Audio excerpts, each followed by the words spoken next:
how many modes of communication we had discussed? Type Before of three. We discussed simplex. three types of. duplex and full duplex. Absolutely Yeah, right. simple. What Yeah. is simplex? One-way Simplex, duplex, communication. and half duplex. Correct. What is simplex? One-way communication. It will be either send or receive. Yes. Full duplex or half duplex, Half duplex will be two-way communication, but but not not at the same time. great. And full duplex. Two-way communication at the same time. After that, I have talked Nowadays, about we types of communication. 3 types of communication. Yeah, tell me Yeah. all one by one. Unicast. Unicast, multicast, and Broadcast. Broadcast. broadcast. What is unicast? One-to-one. One-to-one communication means destination IP address is unicast. What is multicast? One-to-many. One-to-many means in the traffic or packet or frame destination address is broadcast. It can be destination MAC address or destination IP address. Remember, if destination IP address is multicast, then destination MAC will be also multicast. If destination IP address is broadcast, then destination MAC will be also broadcast. And if destination IP address is unicast, then destination MAC will be also unicast. Is my screen visible? It will match. So what is the MAC address? Yes, Yes, sir. Great. Then What is the MAC address of multicast? The broadcast is FFF. multicast MAC address is also FFF. Like broadcast MAC address is also FFF. Okay. And for multicast, we have multiple MAC address, right? So based on IP address, even your devices are capable to calculate the MAC address. They will use algorithm to find multicast MAC address from the multicast IP address. For now, just keep in mind that destination MAC will depend on destination IP, and in the destination IP field or destination MAC field, there can be three types of address. It can be unicast, multicast, or broadcast. Right? Yeah. After that, broadcast. One-to-all in the network, in a network. Correct. After that, I have talked about Unknown unicast. unknown Also. unicast flooding on switch. Then we had talked about networking devices, where first device was NIC, then it was hub, NIC. then it was Switch. switch. Right? We had seen NIC can be wired or wireless. NIC can be physical or virtual. Like for VM. Virtual. For VMware, I had shown you in my laptop, there was virtual NIC for VM. Don't worry. After that, we had talked about switch, more about switch. And one more thing, broadcast domain and collision domain. What is Collision broadcast domain? Broadcast domain where broadcast message can travel. Great. Broadcast domain is domain where broadcast message can be travel, and collision domain Where collision can occur. where collision can occur. Can happen. And switch has, hub has how many broadcast domain and how many collision domain? One. Single, right? All ports of hub belongs to single broadcast domain as well as single collision domain. I had told you collision domain means way of communication. How many ways are there? One collision domain means one way, means only one guy can communicate at a time. After that, we had seen switch. Switch has per port collision domain, and all ports belongs to one broadcast. one broadcast domain. After that, we had talked about MAC address table. MAC address table. In the MAC address table, switch is learning how many things? IP address and Not IP MAC address. Port. VLAN ID was there. VLAN. I had told you to forget about VLAN. Then MAC address was there. Then port number was there. Port number. And after that, method was there, static or Dynamic. Dynamic.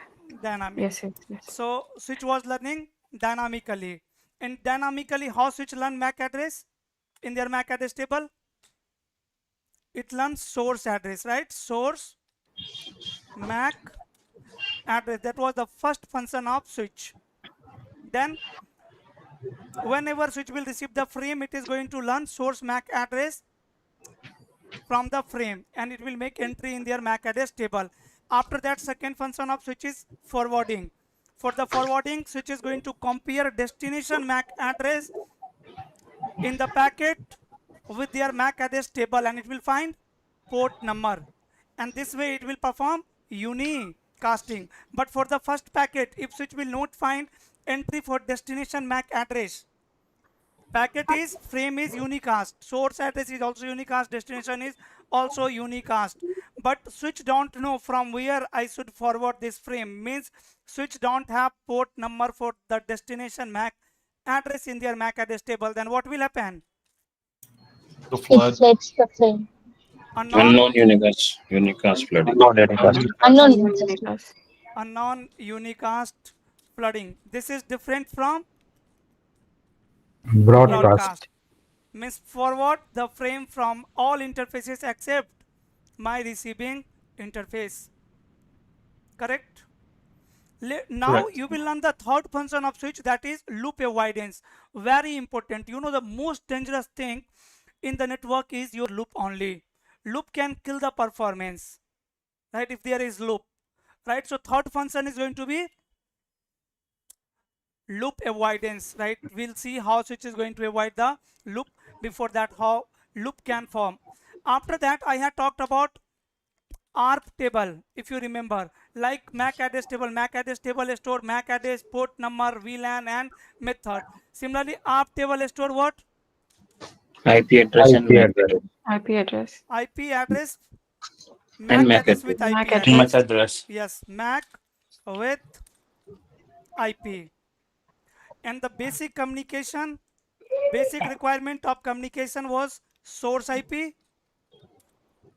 destination IP, Source MAC, destination MAC. source IP, destination IP, source MAC, and destination MAC, right? So your client machine, maybe your client machine has source MAC address, client machine has source IP address. You are going to tell the destination IP address, but who will tell destination MAC address? Switch is going to resolve it with the help of ARP. That we will discuss in packet flow. Yes or no, guys? I am telling you the same point to point what we had covered in the last class. Yes. This is the basic requirement of communication. And if destination MAC address is not present in the ARP table, then you will see how device is going to generate ARP request message. This is what we had discussed in last class. These are basic networking devices, NICs, hub, and switch. Apart from these devices, there are some more devices which we need to understand, like router, like firewall, right? Even right now I have not covered everything about switch, just the basic function of switch. Similarly, we need to understand what is router, what is firewall, what is access point, what is WLC, what is vManage, right? The software controller. We need to understand the Meraki, like to manage wireless devices. We need to understand the Catalyst Center. These all are either hardware or software similar, like NIC, hub, and switch. Catalyst Center, or you can say DNA Center. DNA Center. And we have also Epic controller for the data center. Epic controller, right? So these are to manage our devices, switch, router, right, access point, to manage multiple access point. Here we have WLC. Like there are multiple solutions to manage wireless network, right? So now whatever classes or whatever topic we are going to discuss, guys, those are really the foundation of enterprise network. The foundation, right?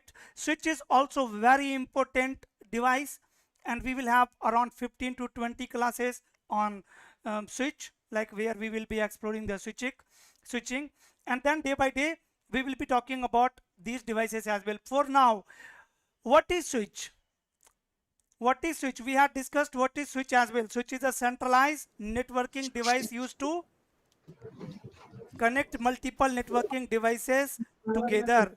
Because for an example, you have two computer and both the computer has one NIC. You can connect them together through Ethernet cable, but if you have 3 PC, you can't connect, right? We have to add the NIC then. So that's why we were using, first we come up with centralized device called hub, but hub was, what was the issue with hub? It's a dumb device. Hub was the Doesn't have any device. memory. Yes, please tell me some points about hub. It will help you to Hub understand the doesn't switch. maintain any memory. It has only It one has no collision memory, no domain. brain. Very good. Only one collision. One collision domain, and yeah, we can send or receive like at the same time. I mean, It works on half even duplex. It operates in either. half duplex mode. It operates on half duplex. And okay, if any device is going to work on half duplex, their mode is half duplex. Duplex is half duplex. Then how my device is going to sense the link? That link is free or not? Should I send the traffic or not? CSMA CD D protocol, right? CSNA CCNP. D Yes. CD. So I had also talked about CSMA CD CD. protocol, right? Your PC is going to send some kind of signal to detect the link, that link is free or there is traffic on the link. After that, about the hub, I had told you that hub is a centralized device used to connect multiple devices together. It works at which layer? Physical layer. It works at physical layer, means there is wired inside the box. Works at physical layer. I have told you there is no any memory. It is dummy device. It is dummy device. Don't have any memory. It cannot maintain any table, so it can't perform unicast. Hub always perform Broadcast. broadcast. Always perform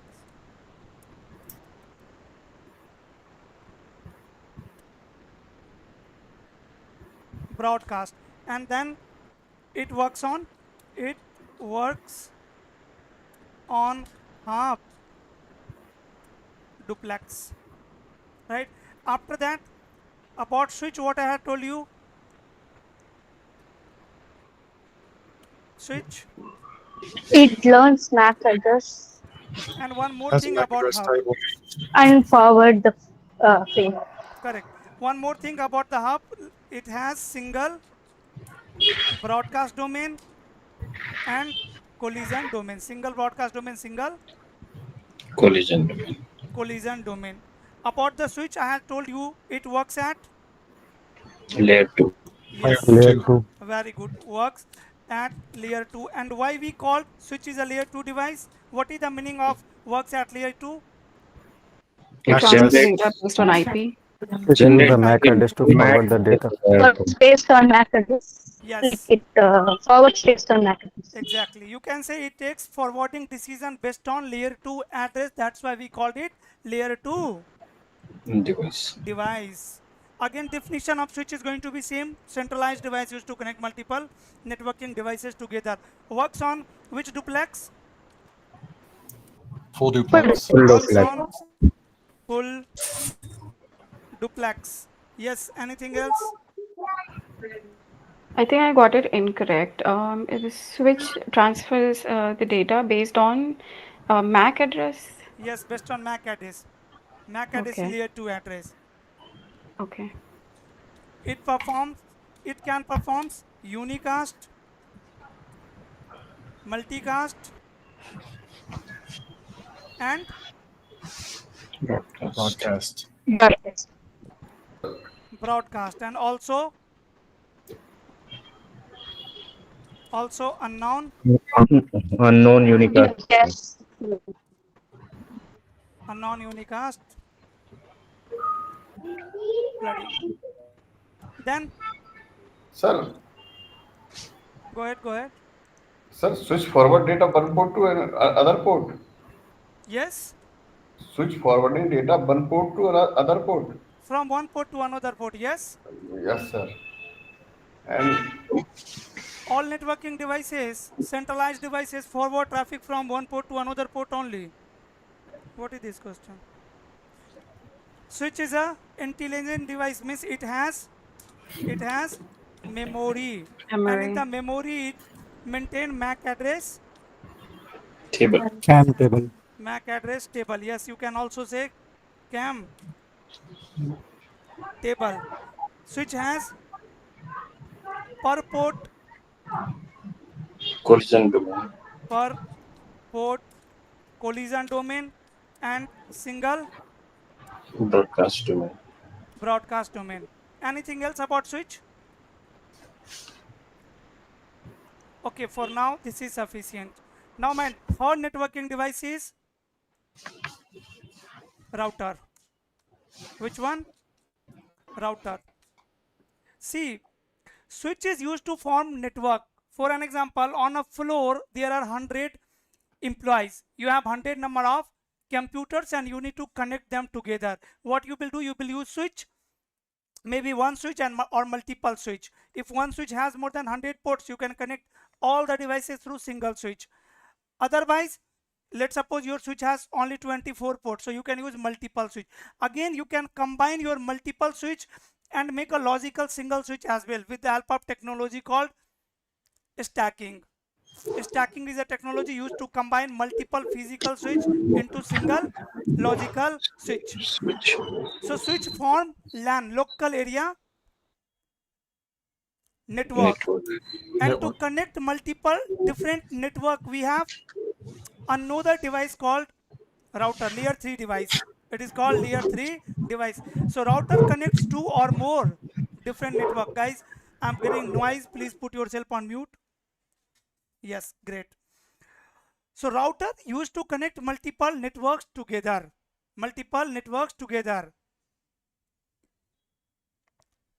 And works at layer 3. And router has per port broadcast domain as well as per port collision domain. It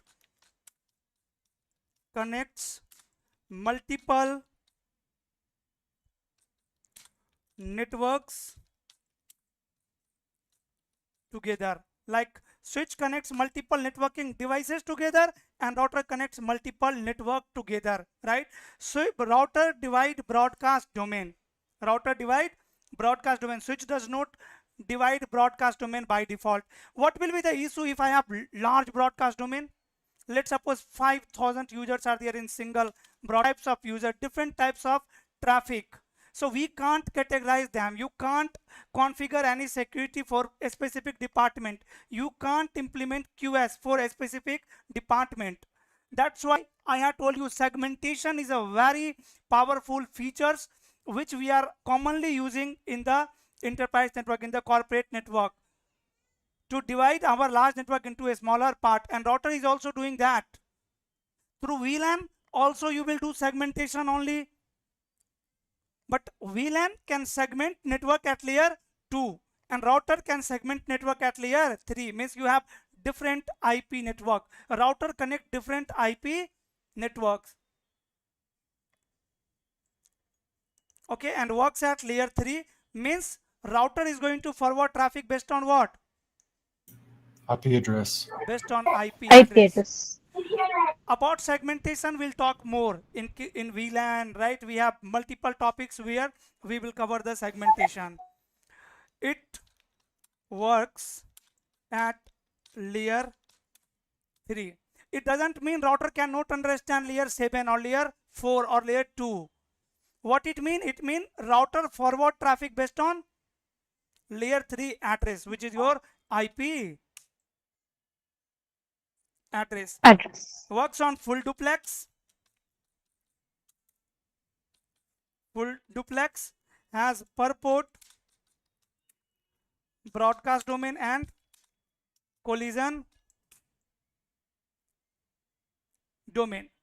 Now the most important thing is, like we understand MAC address table on switch, let's understand how router is going to maintain table to forward the traffic. So let's suppose here I have one router, right? This router is connecting two different switch, means two different LAN, right? Here I can give you the clear understanding. Let's suppose there are two building A, building 2. In both the building I have some clients, so I will connect them together through a centralized device called switch. Building 1, building 2. In both the building I have some devices, and devices means client PC, and these client PCs can be connected with switch. Now you can also connect these two switches together, but again, what is the issue? It can increase the broadcast size. Broadcast size can be large. If broadcast size is large, even you will have issue with MAC addresses in table. Maybe switch is only able to, let's suppose, maintain 5,000 MAC addresses in their MAC address table. Then you can't connect more than 5,000 devices in single broadcast domain. Otherwise, how switch will learn the MAC address? So that's why here we have two different network in both the building. These are two different IP network. Here my subnet is, let's say, 10.1.1.0/24. Here my subnet is 10.1.2.0/24, and you need to connect these two buildings together. How you will do that? Router. 1 minute. The router.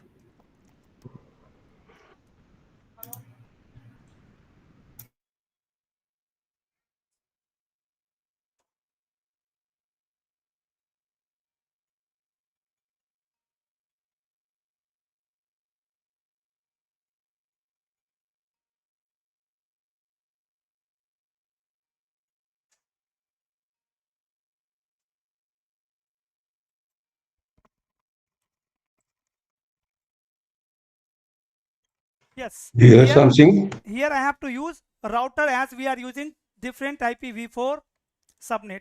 So in the same way, here I am assuming here I have one router, and this router is connected with both the switch like this.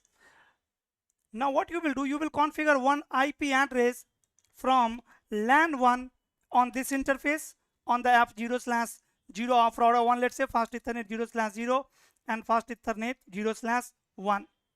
Right, so these are two different interfaces. F0/0 is connected with LAN 1, F0/1 is connected with LAN 2. I can say LAN 1, local area network 1, because I had told you implementing network in a small geographical area network in a small geographical area is called LAN. So LAN 1, LAN 2. Now from LAN 1 you will configure one IP address on this interface of router, let's suppose 10.1.1.100, and from the LAN 2 one IP address on this interface, for an example 10.1.2.100. Now these two LAN subnets can talk with each other. So similarly here I have one router. This router has two interface. This router has two interface.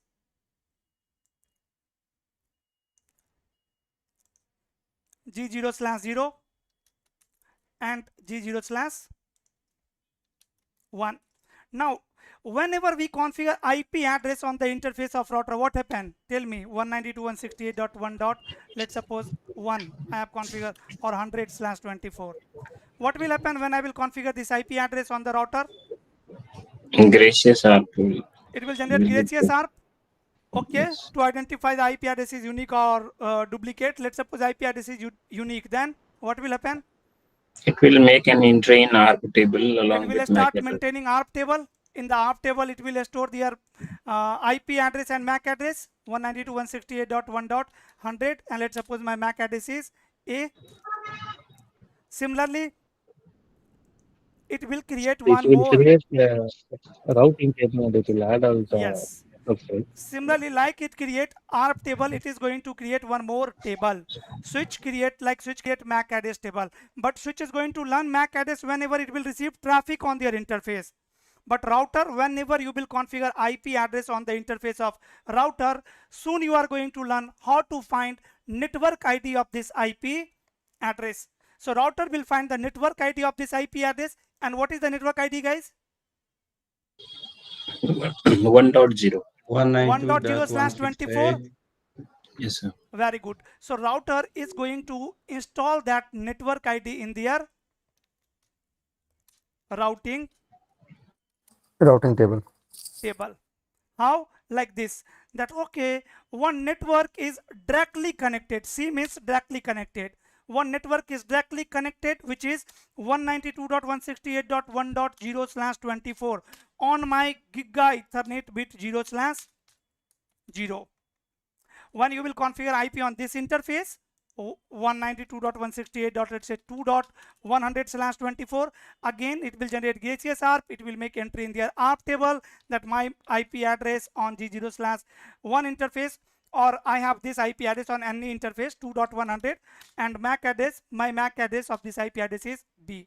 It will also create one entry in the routing table that one network is directly connected on my G0/1 interface, which is 192.168.2.0/24, and it is connected on G0/1 this way.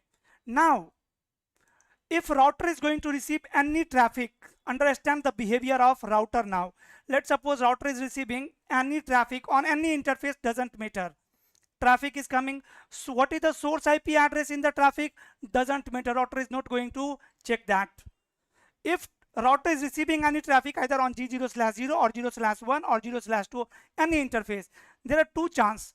Traffic can be for router. Let's suppose you have pinged this IP address 192.168.1.100. So this is the IP address of router only. This is the IP address of router only. So if traffic is coming for local IP address, in the routing table that information will be also there, that okay, from this subnet my local IP address is 192.168.1.100. L means local IP is 192.168.1.100, and here local IP address is 192.168.2.100, like this. This is the entry. So traffic can be for router or traffic can be for another device, because router is a device, forwarding device, which is going to find the best path, or for now just imagine router is going to forward the traffic from LAN 1 to LAN 2. Let's suppose this user is PC1. PC1 is using one IP address 10.1.1.1, 10.1.1.1, and here is one another PC, let's suppose PC2, who is using IP address 10.1.2.1, and PC1 want to talk with PC2. What will be the source IP address? 10.1, destination IP 10.1.2.1. PC will forward traffic to switch 1, switch 1 will forward it to router 1. You know how switch 1 is going to learn the address, source MAC address, and how switch 1 is going to forward the traffic to router number 1. Now router, when router will receive the traffic, and traffic is not for router 1. If traffic is for router 1, then definitely router is going to check all the information, and finally it will generate reply message. But if traffic is not for router 1, at which layer router can identify that this traffic is for me or for someone else? At layer 3 only, when it will look up.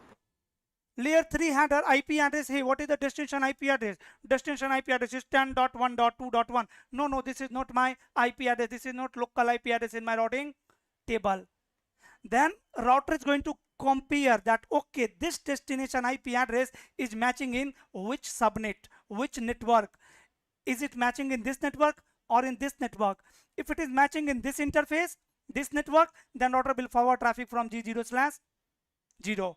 If traffic is matching in this subnet, then router will forward traffic from G0/1. Source doesn't matter. So for traffic forwarding, router is just going to compare destination IP address with routing table. It will find the exit interface, and from the exit interface it is going to forward the traffic. So see, router is forwarding traffic based on layer 3 address, right? That's why we called it router is a layer 3 device. Let me show you practically. Here in the packet tracer, I am going to use one router. Let's suppose this one 2811, and I also told you guys to use this router for now. And here I have 2 PC. Let me make it simple, or I can have 2 switch as well here. 2 switch 1 and switch 2, and I have 2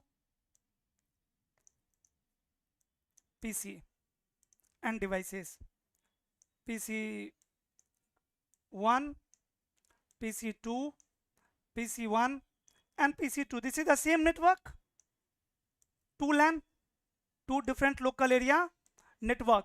If anyone is thinking, Praphul, why I am using router here, and why I am not connecting switch 1 and switch 2 together only, and why I am not connecting these all PCs to single switch, don't worry guys, you will understand everything. Understand the fundamental. Just try to understand this individual topic, and later I will connect these all things together. For now I am going to connect these PCs to form LAN. Here this is my local area network 1, this is my local area network 2. I am going to connect them through router, right? By default on the switch you can check the MAC address table of switch. You will not have any entry. So MAC address table, nothing is there. On switch number 2 also nothing is there. As soon as I will configure, and this port is white, this port is not green, it will take 30 seconds. In 30 seconds it will come up. One protocol is running behind the scene, that is STP. By default STP protocol is running, and STP takes 30 seconds to come in forwarding state, right? Ports will take 30 seconds to come in forwarding state because of STP. You will also learn that in STP protocol. Now you can see in the last class I had told you by default all the ports of switches are up, and by default ports of router are Down. right? So you can see these ports are still red, and these ports are green. Why this port is red?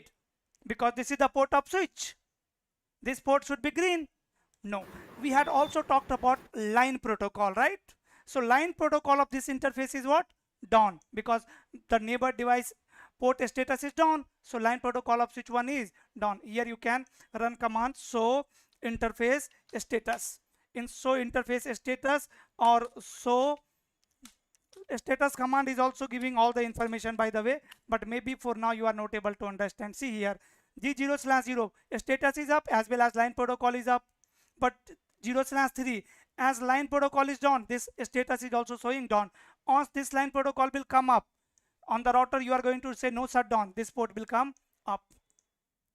But router, let me take you to router now, and let me show you the routing table.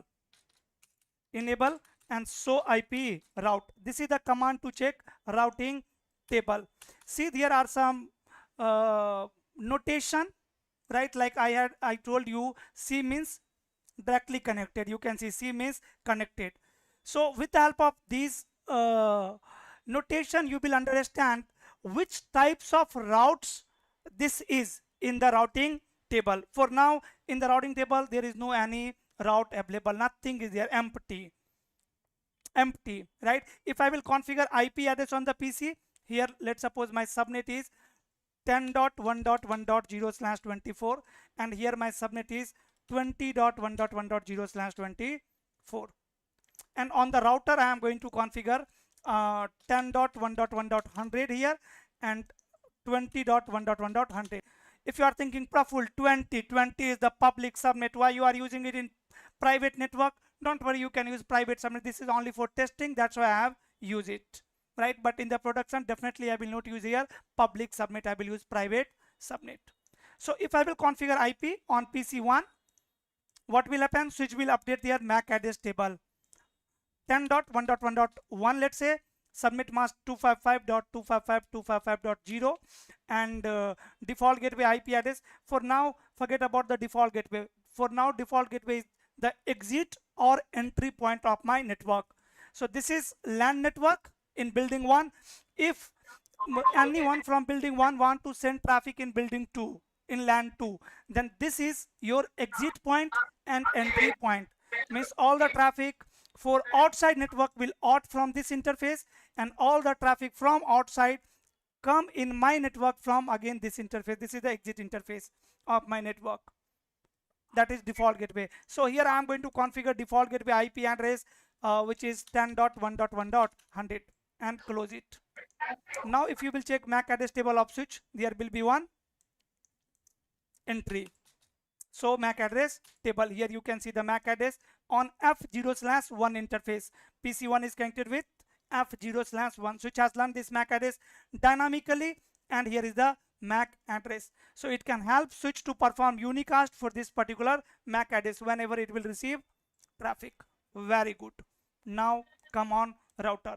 On the router, we don't have anything in routing table. Routing table is empty. Now I am going to configure IP on the interface of router. Config T interface F0/0. First, no shutdown. As soon as I said no shutdown, you can see port is green and switch port is amber. It will take 30 seconds to come in forwarding state.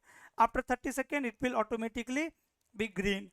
Here I am going to configure IP address 10.1.1.100 255.255.255.0. Soon I am going to discuss subnet mask, IP address, network ID, subnetting, everything. Our next topic is IP addressing. Enter. IP configuration is done. Router is going to maintain first IP ARP table. In the ARP table, you can see this is my IP address and this is my IP address and my MAC address. MAC address. MAC address. MAC address. First table. Second table. Which table? Routing. Routing table. Routing table.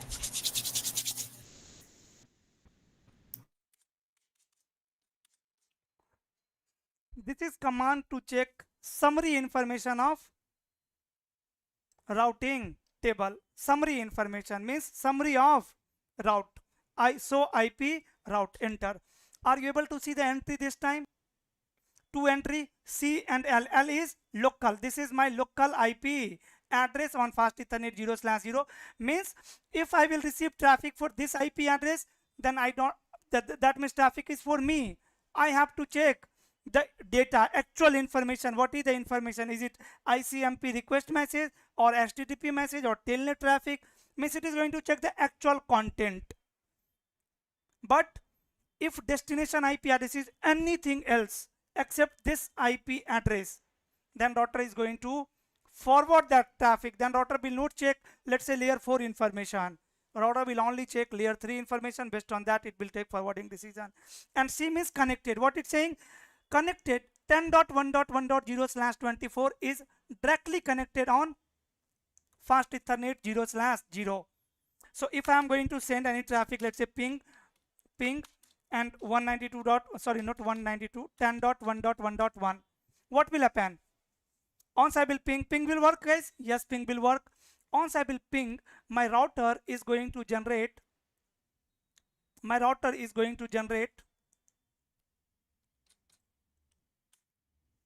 ICMP request message behind the scene. Right? You know, ping is a utility which uses ICMP protocol to check connectivity between two devices. So here, 1 minute. Here, if I'm saying ping this IP address, ICMP protocols work at layer 3. So at layer 3, my router is going to generate one ICMP request message. And then IP protocol is going to add IPv4 header here. In the IPv4 header, source IP is going to be what? What will be the source IP?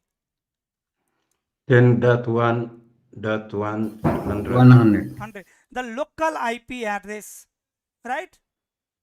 local IP address 10.1.1.100 and destination IP will be what? 10.1.1.0. 1. You No, are aiming to this IP address. one, Correct? one. Now Yeah. it is going to add layer 2 header where source MAC and destination MAC will be there. Source MAC will be R1 F0/0 and destination MAC will be the MAC address of 10.1.1.1. For that, router is going to look up their ARP table. So IP ARP, and in the ARP table you can see entry is not there, but for now I am assuming entry is there and destination MAC address, whatever destination MAC is there, that will be the destination MAC. Now router has generated the traffic. This is another function. This is not the main function of router. Main function of router is traffic forwarding. Now router need to forward this traffic. From which interface it will forward? For that, router is going to check layer 3 header. In the layer 3 header, destination IP address. Destination IP address is 10.1.1.1. It will compare destination IP address with routing table. This time router is not going to check summary information. Router is going to run command like this. So IP route and 10.1.1.1. That if I need to forward traffic to 10.1.1.1, give me the route. And then router will get this information that okay, IP address 10.1.1.1 is reachable from this interface because it is directly connected on my fast Ethernet 0/0. Router will finally forward the traffic from F0/0. So the device which forward traffic based on layer 3 address is called layer 3 device, is called layer 3 device. Now similarly, if I will configure IP on another interface F0/1, no shutdown, and IP address 100 and 255.255.255.0. It will make entry in their ARP table. IP ARP, not 2 entries there, and in the routing table, so IP route. In the routing table also you can see 2 connected networks are there. If you want to filter the local prefix, you can use include C, means show me the connected only or show me the local only, right? Later you will also learn how to filter the output, because in the production if you are going to run this command, so IP route, can anyone tell me how many routes are there in global BGP routing table on the internet? Anyone have idea about that? This is your question, guys. Tomorrow I will ask you this question again. How many routes are there in the BGP routing table on global internet? Like on the internet, if you are going to access any router and if you will check the BGP routing table, then how many prefixes are there? So if 1 lakh prefix is there in routing table for an example, then it will be difficult to find the output. So you should be able to filter the output, right? In the MAC address table also, in the routing table also, and you will learn it, you will master it, right? We'll go very deep in these all things because these are part of troubleshooting in the production. Very like quickly you need to find the issue and you need to troubleshoot it. For that you will be not checking the entire MAC address table or entire routing table. If you will find that okay, if PC1 is complaining, that means I need to check the MAC address table on F0/1. So you can filter the output. Now in the routing table of router 1, there are 2 connected network. If router is going to receive traffic where destination IP address is from this subnet, then it will forward from F0/0. If destination IP address is going to match from this subnet, then it is going to forward from F0/1. F0/1. Now guys, if I have 3 building, and at each building I have LAN, local area network switch, and switch, and I have 3 routers as well. At all building I have 1 dedicated routers. These are, again, scenario can be different as well. I can have multiple scenario here, right? Depending on my business needs, like I need a scalable network or fast network or a stable network, right? I need high performance. What is the priority or cost is the priority? Based on that, I will design my network. Sometimes you will not use router at all the building. Sometimes you will have single router and all the switches will be connected with router like this. Let's suppose I have 3 building. Building A or building 1, building 2 and building 3. At each building I have multiple access layer switches as I told you.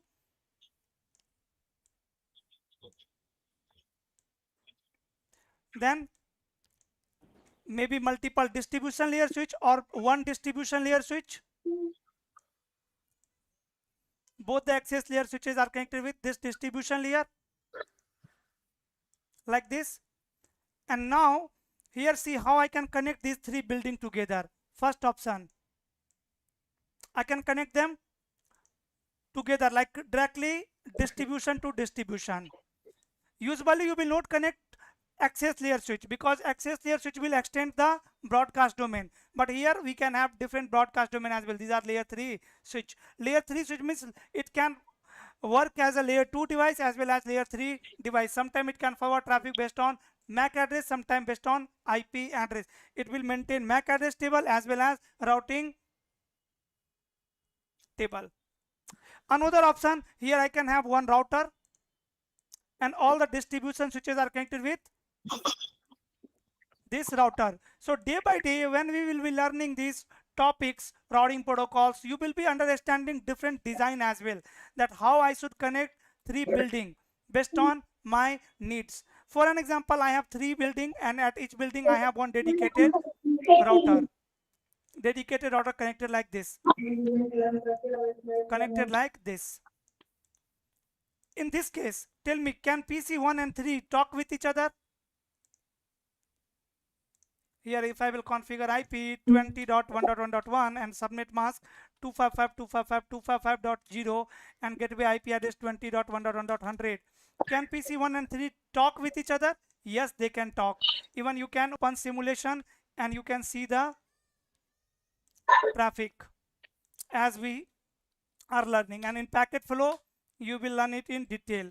Ping 20.1.1.1. What happened? First it has generated the ARP request message. 2 packets is generated here. One is ARP and one is ICMP. First ARP will go. ARP will resolve the MAC address of gateway device, default gateway. Router will generate ARP reply message. Now PC, please put yourself on mute guys. There is noise. Now PC is going to send ICMP packet to router. Router will generate ARP request message to find the MAC address of PC3. ICMP packet got dropped. First ICMP packet is got dropped on router number 1. Now router 1 will generate resolve the MAC address of 20.1. Again PC1 is going to generate ICMP request message, second ICMP request message, and second ICMP request message will directly go to router number 2. You can see first packet got dropped. Here you are getting error, request timeout. Sometime you will get request timeout error, sometime you will get destination host unreachable error. Again we'll understand the meaning of both. If you are getting request timeout error, that means there is no issue of routing. Default gateway has route, but reply packet is dropped because of timeout. Our timeout is 2 seconds. So within 2 seconds, if all the devices between source and destination is going to resolve the MAC address, then first packet will get the reply. First ICMP request message will get the reply. Otherwise it will get dropped. And destination host unreachable means my default gateway don't know about destination. It is unreachable, unknown. Okay, so now ping is working. But in this case, can ping work? Here let's suppose I have subnet 10.1.1.0/24. Here I have subnet 20.1.1.0/24. And here I have subnet 30.1.1.0/24. So can 10 and 30 communicate after configuring IP addresses on router? No, sir. Here I am running, let's say 12.1.1.0 subnet. Here I am running any subnet 23.1.1.0 between router 1 and router 2 12, and between router 2 and 3 23 network. So yes, here 10 and 30 cannot talk with each other because in the routing table of router 1 there will be 10 subnet and 20 subnet. Router knows only directly connected network. 30 network is not directly connected with router number 1. So router 1 don't know about 30 subnet. Similarly, router 2 knows 12 network, knows 23 network, and knows 20 network. Not 10 network, not 30 network. And router 2 knows 23 network and 30 network. That's it. So if you will send traffic to 30 subnet from 10.1, user will forward traffic to R1. R1 will compare destination IP with routing table, and router 1 will not find any route. It will discard the traffic. So here we have to configure routing layer. Later we will see the routing. Let me tell you a little bit more about the router, because router is a very important device of our course, right? We will have lots of classes on routers, like why I should connect like this. Let me give you one example. Let's take a real world example, right? Here is a city, Mumbai. Which city? Mumbai. You all know Mumbai? Mumbai? Yes, sir. Yes, but we haven't been. Another city, Delhi. Delhi. How you are connecting two city, guys? Tell me. So many highways are there. Airline are there, right? For air fly. Why we don't have single roads? If there is single road, what is the issue between Delhi and Mumbai? If single road will be disturbed, then the traffic will be stopped. Yes. There will be Let's no suppose any communication. construction work is going on, right? So no one can travel Delhi from Mumbai, or from Delhi, Mumbai to Delhi. Yes or no? If any issue is there, natural disaster, construction work going on, flood. So that's why we have lots of ways to travel Delhi from Mumbai, and it is going to connect multiple other city as well, like Jaipur is there somewhere, Jaipur,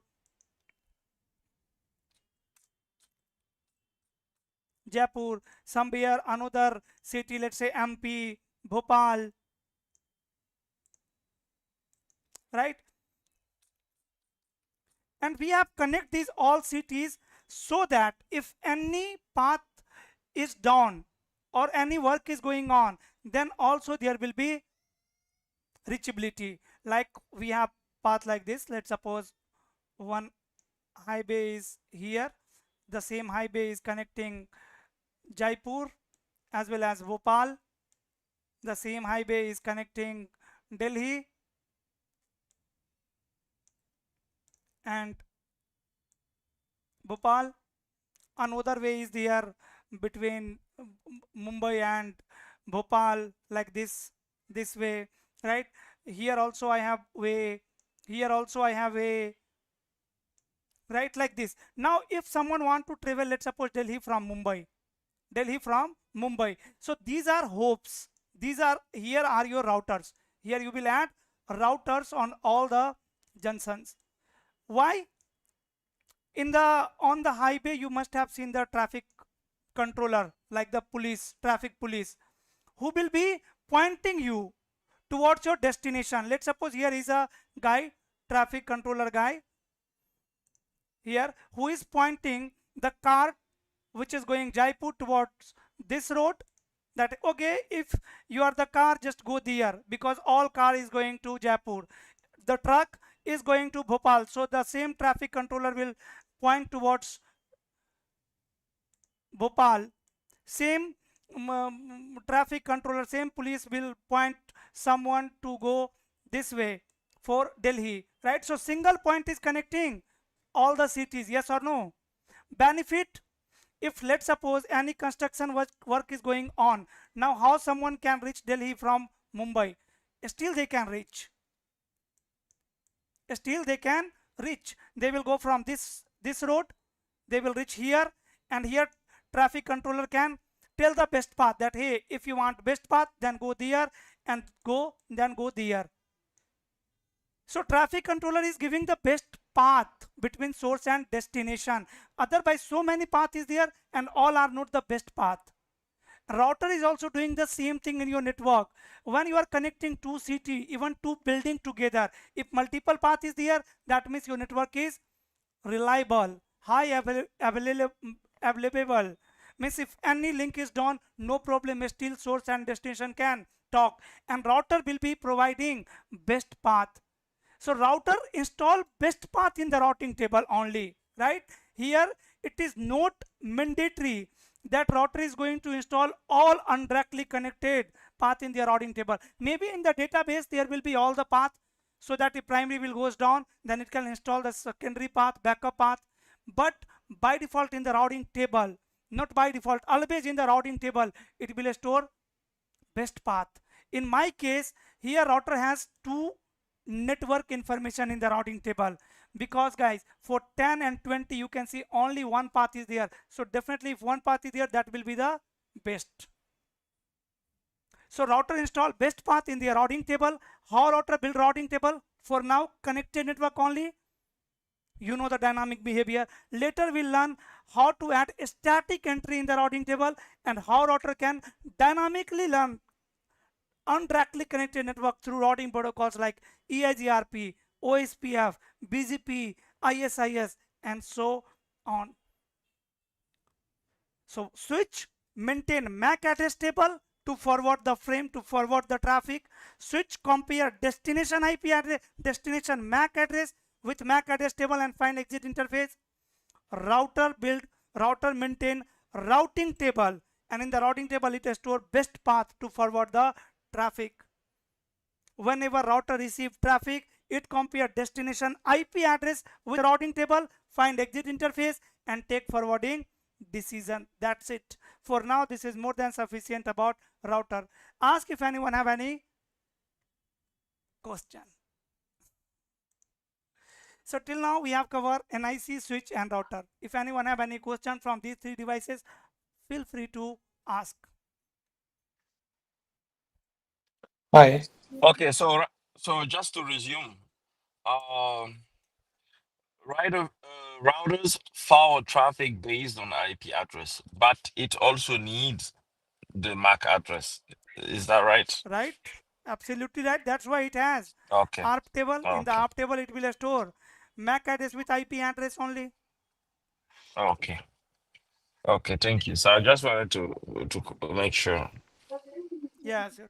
And one more question from my side. Actually, what you told me, there are three. You have drawn some three switches with different networks, right? Different subnet masks. Right. So, with the help of external protocol or BGP protocol, we can communicate from one to third, right? Correct. Definitely. By So we default, they will not communicate. right, but we can use some protocols which are the provision. So we can Either by use statically, I can tell to router 1 that bro 30 network is reachable from this interface, or I can configure an automatic process like your routing protocol BGP, and through that right, it can learn. right. So that was I was having that doubt, so I made it clear. Yes, yes. Definitely, it is very important to clear your doubt first. Yes. Anything else? So by default, router will have only locally connected and directly connected information. Correct. Correct. Only with the help of dynamic protocols, we'll have the other indirect No, connected. why statically also we can configure na. Yeah, statically or I mean, yeah. Okay. For directly, indirectly connected network, we have to configure routing. Routing is nothing but process of adding route in the routing table of router. Okay. So also you mentioned like our table router is managing. Is it the port MAC address or what will be the MAC IP address of address, this? MAC address with IP address. Like if router need to forward traffic to 20.1, Mm. router The needs to particular forward. port address, Good morning. the port Good, MAC my address, right? brother. So I came to pick up a van, a U-Haul van. That's the office. Okay. So is there a place where I can leave the car? Huh? 1 minute, brother.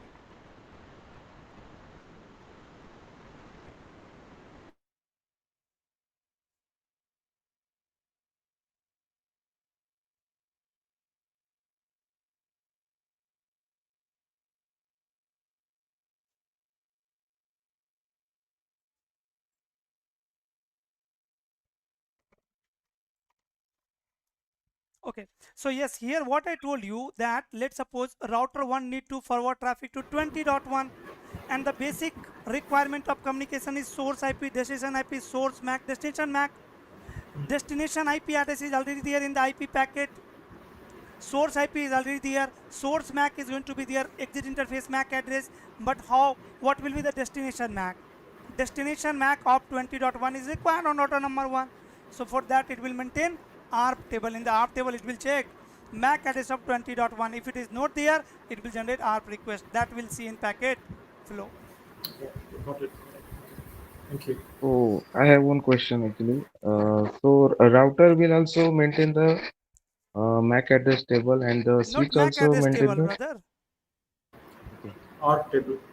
ARP table. ARP is different thing. Sorry, ARP is IP to MAC ARP mapping. table. Huh? And MAC address table is MAC and port mapping. MAC port and VLAN mapping.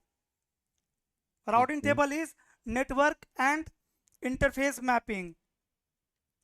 Okay. Sir, I have one doubt. Actually, our table is used to see like where to forward, right? So then, what is the purpose of routing table, sir? Like, MAC address table or ARP table? sorry, ARP table, sir. Like ARP table is ARP used table. to check the MAC address of any IP address. Okay. Like I need to forward traffic to, let's say, 10.1. So I need MAC address of 10.1. You are going to tell me the destination IP, but who will tell me the MAC address? Okay. ARP table. Yes, sir, I understood. But like, what is the purpose of routing table then? Routing table is used to forward the traffic based on IP address. Based on, see, to forward the traffic, route should be there. What I told you, router is going to install the best route. Here traffic controller is there, and traffic controller knows that if someone want to go, where is the diagram? Yes, someone want to go Delhi, then I need to point them towards this interface. It is like that. Okay. Okay. So in order to find the MAC address, it will use ARP table, and in order to choose the best path, it is using routing table. Yes, so to forward the traffic, it is using the routing table, and to find the MAC address of any IP address, it is using ARP table. Okay, so thank you so much. Welcome. Sir, I have a question. So for the end user, the MAC address, I mean, the exit interface, the gateway will be the MAC address, right? Destination MAC address whenever there is a packet from the endpoint. Yes. That you will learn in packet flow. Just wait for some more time for that one. Thank you. Yes. Okay, you asked one question regarding that how many routes will learn the national for the global internet server, right? Internet gateway router. Okay, leave it. I will ask you that tomorrow. Yes, someone is asking question. Sir, can you please add? Oh, sorry. Yes, sir. I have a question that the ARP is the layer 2 protocol, right? ARP is a layer 2 protocol. Yes. But it's stored in a layer 3 device router. But switch didn't maintain any ARP table like that, right? No. What is the meaning of layer 2 protocol? It's work in a layer 2. What is the meaning of that? Like if I am saying ARP works at layer 2, it means ARP is just going to generate their message at layer 2. If I am saying HTTP is a layer 7 protocol. It means HTTP is going to generate their message at layer 7. But that message can be anything, data can be anything. That's not matter to forward the traffic. To forward the traffic on switch, we need source MAC, destination MAC. To forward traffic at layer 3, we need source IP, destination IP. So ARP is working at layer 2 means it is going to generate ARP request message at layer 2. After that, there will be source MAC and destination MAC. Okay, that will bring to the MAC address table in a switch. Exactly. And in a router, the ARP entry is defined that the switch and the IP entry means that device's traffic is initiated or not. We can ARP check table is to the going to ARP. be same, brother, on all the devices. On PC, same. On switch, same. On router, same. On firewall, same. On load balancer, same. On access point, same. On WLC, same. On vManage, same. On vSmart, same. On all the devices, ARP table is going to same. right? It store MAC address with IP address. ARP table is used to find MAC address with IP address. Let's suppose any device knows the IP address, that okay, IP address is 20.1, but don't know the MAC address. For that, it will check ARP table. ARP table is Okay, sir. not used to forward the traffic. Yeah, fine. ARP So table is for the self. okay, so the switch you meant the layer 3 switch maintain the ARP table and layer 2 no didn't maintain, right? No, I said all the devices where you configure IP address will be maintaining ARP table. Okay, so On is layer the layer 2 2 switch, device if I on layer 2 yeah, switch also you okay, will layer configure one management interface to access the devices remotely. Right, one layer 3 interface is there on layer 2 switch as well, that is VLAN 1. So you will configure IP understood. on layer 2 switch as well. So that switch will also maintain ARP table. But right now here on my switch I didn't configure any IP address. So definitely switch will not have ARP table. Okay, sir. Thank you. Thank you. When you configure IP address on device, that means it is performing layer 3 function, and the device who perform layer 3 function always needs MAC address, destination MAC address corresponding to destination IP address. For that they will maintain ARP table. Sir, router maintains ARP table because whenever it forwards the packet, the destination IP and source IP doesn't change, but the MAC addresses keep changing, right? Correct. Okay, thank you. Okay, so now I am expecting you have basic idea about NIC switch and router. Let me tell you some basic things about some more networking devices. Like, see, in the same corporate network in the building, there are some user, my employees, whose PC is connected with switch. Switch is further connected with router. That is okay. But there are some guests as well, guys. There are some guests, right? Or some, let's say, mini devices like mobile phone, right? Manager has mobile phone, they want to connect mobile phone as well through network, through their corporate network. So can you connect mobile phone through Ethernet cable to this switch? Right? No. Tablet? No. No. Even so many laptops are there with where you will not find Ethernet port. Yes or no? Yes. You have to connect those devices wirelessly to the network. Access point. Yes. So like we have switch here, which is connecting multiple networking devices together through wired. We have access point as well, which connects multiple networking devices together wirelessly. Yes, access point. So here you will have access point as well in the network, and access point is also going to forward traffic like switch only. Like switch only means based on MAC address it can forward the traffic, and here some wireless devices are there. Access point cannot only used to connect multiple clients together. It can be used to connect two network together as well. For an example, just for example, let's suppose there are two buildings, and between the building there are two buildings. Inside both buildings you have local area network, right? The wire network. 75% networks are wired and 30% networks are wireless. Why? Because wire network is always fast, right? It is going to send data faster than wireless network. But what I told you, this is two building 1 and building, my god, building 1 and building 2, and in between these two buildings, let's suppose there is highway, right? Or anything is there. Because of that it is not possible to place the physical cable. Here I cannot place the physical cable.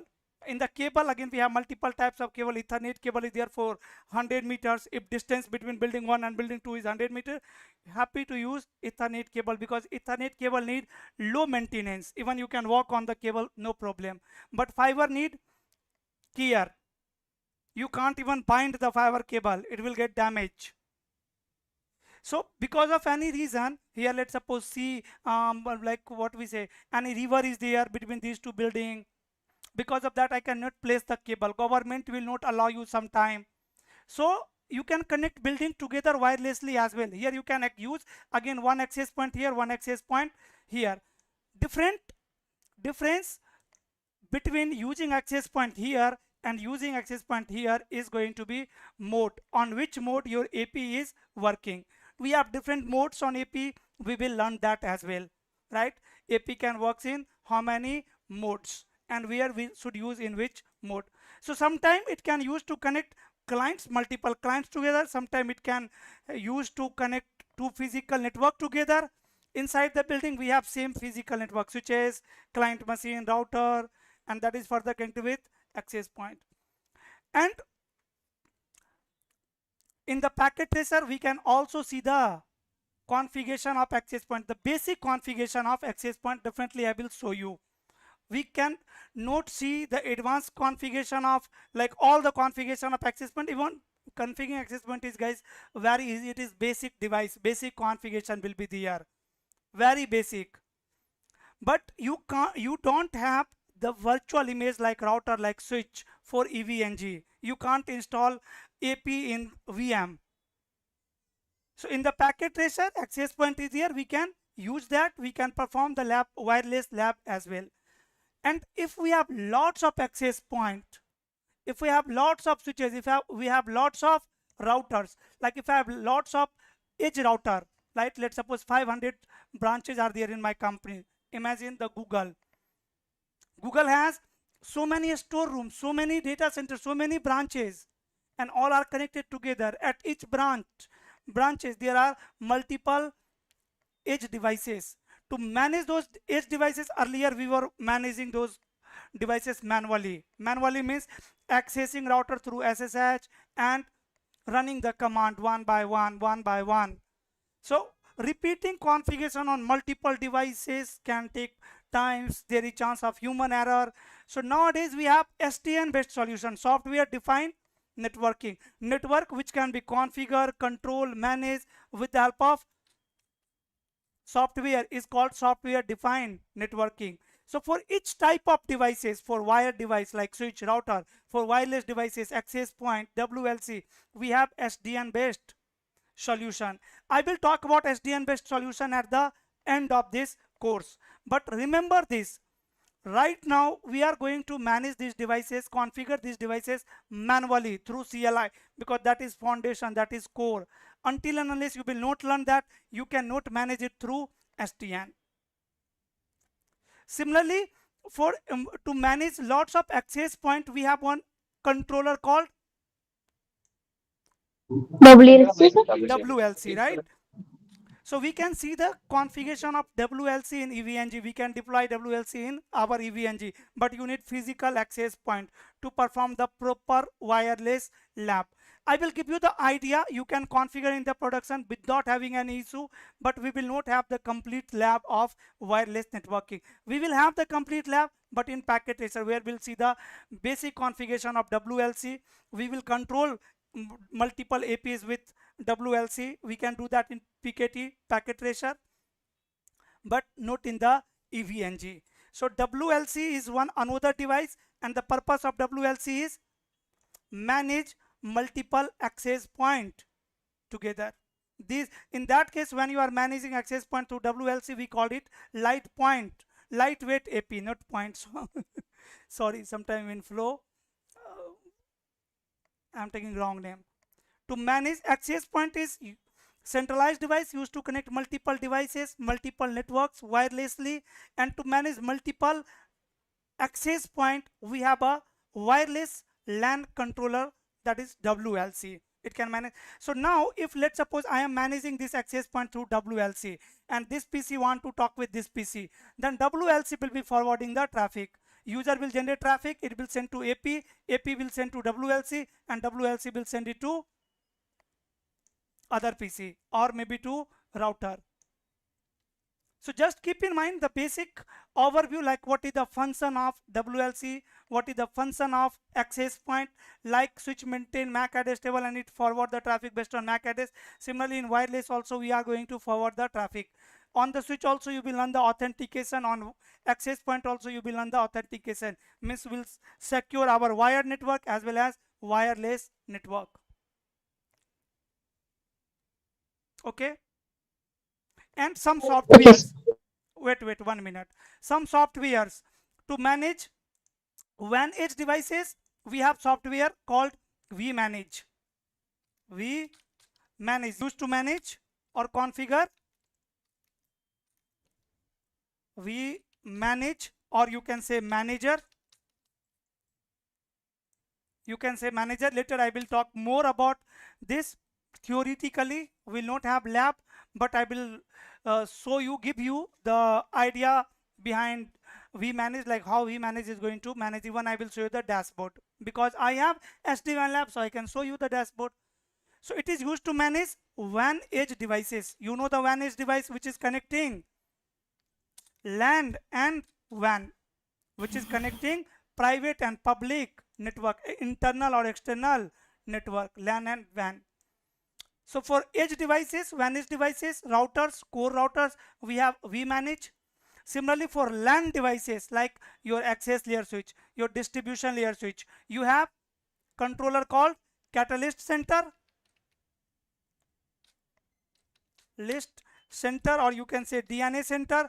Again through DNA center you can also manage your wireless devices, because see wireless devices are also LAN devices only. So both type of LAN devices can be configured, managed through Catalyst Center or through DNA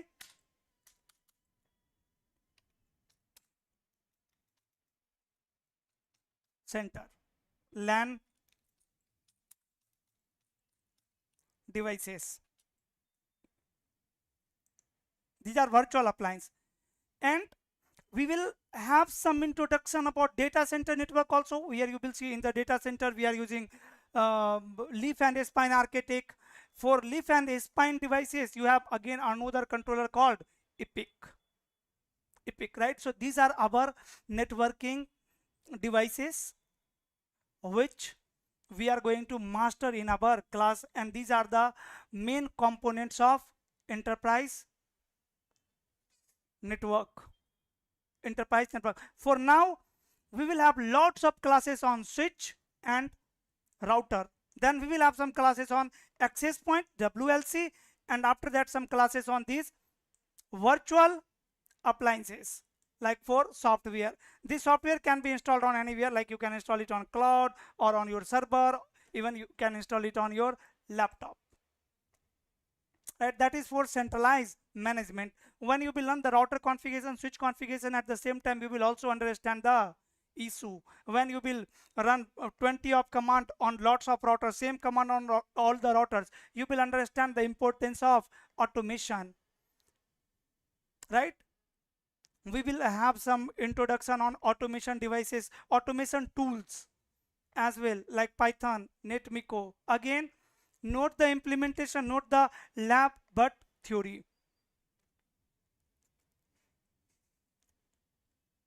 Right, now if we are done with devices, then we'll understand how to identify the devices in network. Means address. Now our class will start from addressing. If anyone have any question till here, please ask. Why WLC is connected to router instead of switch? Where? Okay, in the wireless network. Yeah. You can connect here as well, on the switch as well. No, I've seen like in many organizations. It will connect to switch only. No. Most of the time we are connecting here. You can connect on the switch as well. In the wireless network, I will tell you where you should connect it. Like what I told you, while we will be learning, you will understand the different designs as well, like which design is scalable for wire network. If we have the small company, we have the medium sized company, we have the 500 users. So this way you will learn the wireless networking as well. What should be the best position for WLC? But it depends on your network Okay. needs. Like what is the needs of your network? Where is the traffic? How you are managing? Based on that will decide the position. Similarly, I had told you the firewall as well, that where I should place firewall, I can place anywhere. So I told you, you will learn that. Oh, Praful, can we use RF also for building 1 and 2 connectivity? Radio frequency. Hmm. Radio frequency is what? Signal, na? Hmm. That is signal. So like through radio frequency, client machine and AP is going to connect together. Here we are using Ethernet cable. Here it will use radio frequency. That is media. Right. Yeah, right now he like building 1 and building 2 using radio frequency only. Yes. Yeah, that is point to point wireless connectivity. Exactly.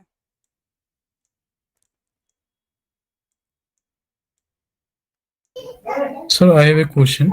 Go ahead. Can we manage? We are using a different subnet in building number 1 and different subnet in building number 2. Okay. AP is deployed on building number 1 and building number 2. Can we manage both APs on single WLC? Yes, definitely. You will have tunnel. Even not building. Let's suppose one access point is at different side in London and one access point is in India side, Mumbai. You can manage both through single WLC. There should be reachability. Right? Even we have the modern virtualization technology through which we can extend our layer 2 domain, right? Means London side and India side both can be in same local area network as well.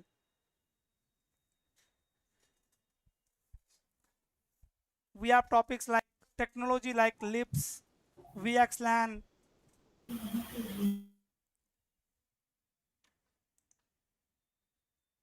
Any question from here, guys? From our networking devices which we have covered till now? NIC, switch, router, No, sir. access point, WLC. Sir, can you go to the packet tracer, please? Sir, I need to add one router in between between site 2 and R1. Can you communicate from PC1 to PC4 after adding one more router? Where you want to add one more router? After R1. After R1? Here? Yes, sir. Okay. Now? Can you connect from R1 to this one? Okay. Okay. Then? And from this one to switch 2. Okay. So what will happen then? No, I just want to know the routing. Routing? I just want to know how can you do the routing to communicate from PC1 to PC4? Like this only, it will select any best path. I told you router will install best path in the routing table. Sir, can you connect, please? I don't think there is any logic. Yes, sir. What he is saying is that just remove this one. Let me. He wants this router to connect it to this other router, and then disconnect this one. I have connected. See. No, you should disconnect and remove this line. This one. This FA01 to FA01. Yeah, the one that connected to R1. Yeah. Okay. Now I want to communicate from PC1 to PC3. Now how PC1 and PC3 will communicate? That's why, sir, I asked the question. Definitely no. In the routing table of router 1, 10 subnet and 20, this subnet, the subnet which is running on this link is there. In the routing table of router 1, this subnet 20 subnet and this subnet is there. So router 1 knows 20 network now. Router 1 don't know 20 subnet. 20 subnet will be not there in the routing table of router 1. So they will not communicate.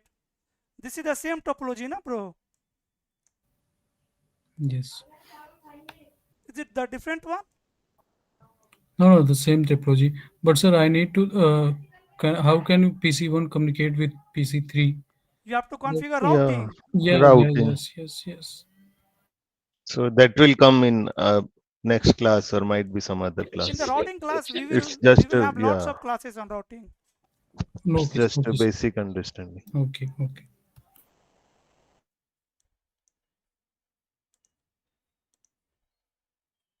Okay. Now, how to identify devices in network? First of all, see guys, if PC1 and PC2 want to communicate with each other, there is no any involvement of router. They will directly communicate through switch based on MAC address. Definitely IP address will be there in the traffic, but switch will not check even IP address, that what is the destination IP. Based on layer 2 address only switch can take forwarding decision. But when PC1 want to talk with any PC which belongs to different subnet, then there is involvement of router. Forget about the now traffic flow. After addressing, we will understand the packet flow only. No, after addressing OSI model, then packet flow. So that in OSI model, you will understand the structure of traffic, how traffic is going to be structured on any networking devices. Now, if I am going to send any traffic from PC1 to PC2, how PC1 is going to identify PC2 with the help of address? There are two types of address, three types of address is there. Port number is also there. For now, I am not talking about port address. I am talking about MAC address and IP address, layer 2 address and layer 3 address. Let's understand MAC address first. MAC address is also called as physical address, MAC address or physical address. It will be assigned by vendor company, right? Vendor is going to assign MAC address on each and every NICs. MAC address is globally unique address. Can anyone tell me the length of MAC address and how we represent the MAC address? 48 bits. 48 bits and 48 bits sorry. address represented in hexadecimal. Hexadecimal. How many characters are there in hexadecimal? 16. Yes, so yes. 0 to 0 to yeah. 0 to 16. F. 0 to Yes, 16 is F only. How many bits F. are required to represent one hexadecimal character? 4. 4 bits are required to represent one hexadecimal, right? Because there are 16 hexadecimal. If you need to represent two value, then 1 bit is sufficient. It can be either 0 or 1. If you need to represent 4 value, 4 character, then 2 bits is required. It can be 0 0, 0 1, 1 0 or 1 1, right? So 4 bits are required to represent hexadecimal value. That means how many characters will be there in my MAC address? It is 48 bits and 12. represented in hexadecimal. 12. Means 48 divided by 4, 48 8, divided 12. by, yes, means 12 characters are there in MAC address, right? These characters, 12 characters can be 0 to F. Means my lowest MAC address is going to be 12 times 0, 2, 3, 4, 5, 6, 7, 8, 9, 10, 11, 12. And my largest MAC address is going to be 12 times F, 4, 5, 6, 7, 8, 9, 10, 11, 12, right? My all MAC addresses are going to lie in this range only, yes or no? How many total MAC addresses are there? 2 power 48. Right. Right? Now, representation of the MAC address depends on vendor. Some vendor can represent this MAC address. They can write like this. Some can write like this. Someone can write like this.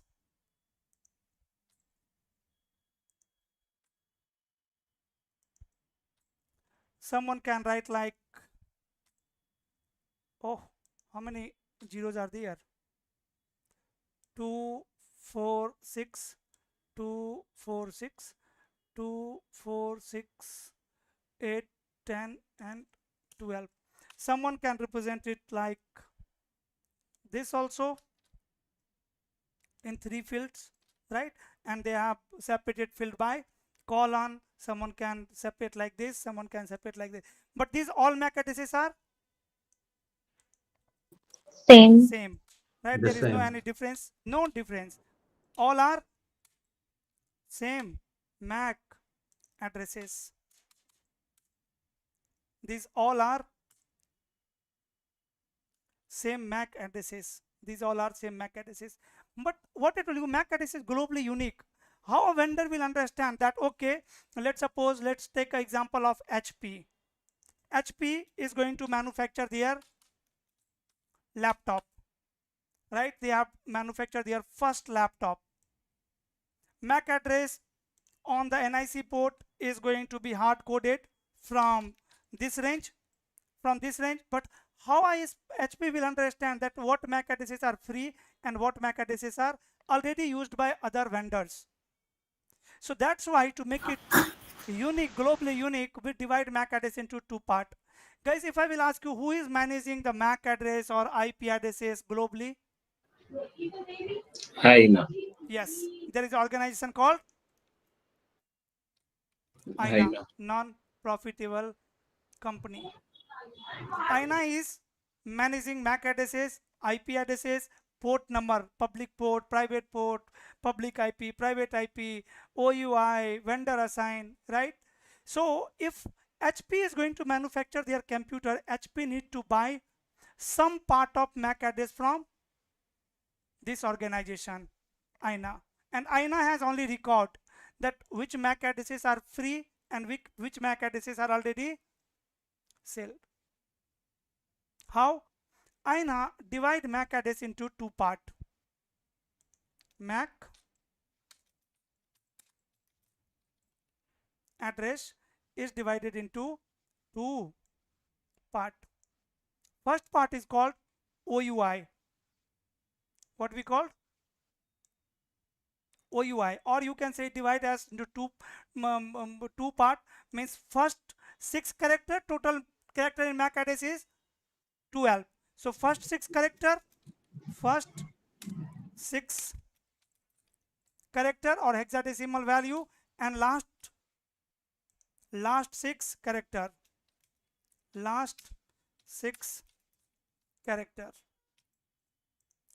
First 6 character is called OUI. OUI. What is the full form of OUI? Organizationally unique identifier.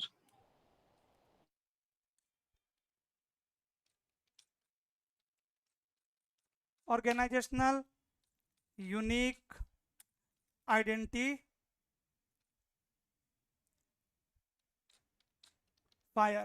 which is going to identify the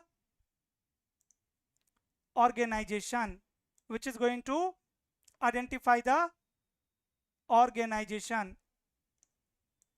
and last 6 in bit is called vendor assigned. Means vendor can decide what will be the last 6 bits. Okay, now let's suppose HP and Dell, these two companies are there, Dell and HP. These two companies are going to manufacture their devices, so they need MAC address. Both are going to purchase OUI. Now understand, vendor assign means last 6 character is free, you can use any value, but first 6 character, which is organizational unique identifier, this is payable. It is not free. It is payable. You have to purchase from INA. So let's suppose Dell has purchased OUI 1 OUI, right? And INA is going to maintain that in their database, that okay, I have sell 1 OUI, first OUI 1 is, let's say, 6 character 0, 4, 5, 6. It has given this 6 character 0 to Dell. Now HP is also going to request for OUI to INA. So this time INA is not going to sell this OUI. It is already sold. It is going to send second OUI 2 to HP, which is 5 times 0 and 1. To whom? To HP. Similarly to other company as well. Now both the companies has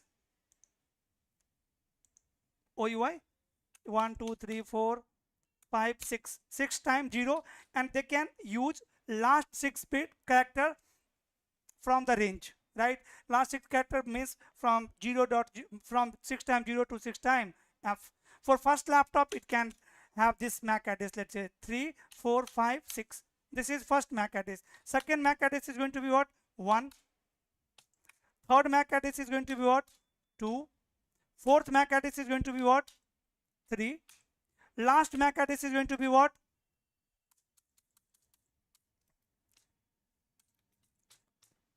FFFF. This is the last MAC address with this OUI. Dell has generated how many MAC addresses? 2 power 20, 2 power 20? 48 divided by 2. 24, right? 24. Dell can generate 2 power 24 MAC addresses with the help of one OUI. Now HP has also one OUI. Their OUI is 1, 2, 3, 4, 5, 1, and their first MAC address is again 1, 2, 3, 4, 5, 6. Their second MAC address, third MAC address, fourth MAC address, and last MAC address.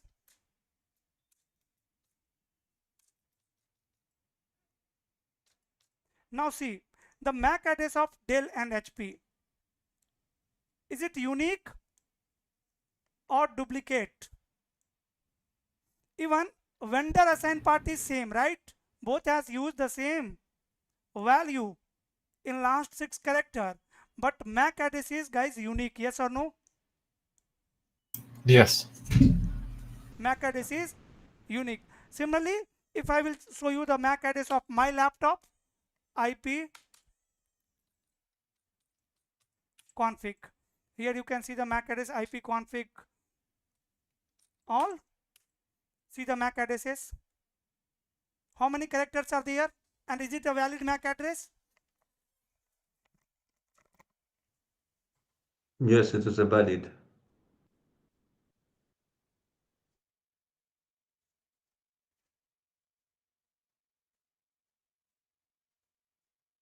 Nós recebemos outra vez dinheiro ou já abrimos uma lojinha. It's a MAC address from virtual NIC. Is it a valid MAC address? It's from Yes. virtual NIC. Yes, this is valid MAC address, and this is OUI, and this is vendor assigned. Field last 6 character is vendor assigned, and this is how Windows represent MAC. If I will talk about Cisco represent, guys, put yourself on mute, please. If I will show you the Cisco representation, right, interface, so interface F0/0. See how Cisco represent MAC address. Burn in address, BIA. We also called MAC address to PIA. Burnt in address. This is how Cisco represent MAC address. This is how Windows represent MAC address. Similarly, you can check how Linux represent MAC address. On Cisco devices, let's suppose if you are configuring the MAC authentication, right? So you will represent MAC address like this.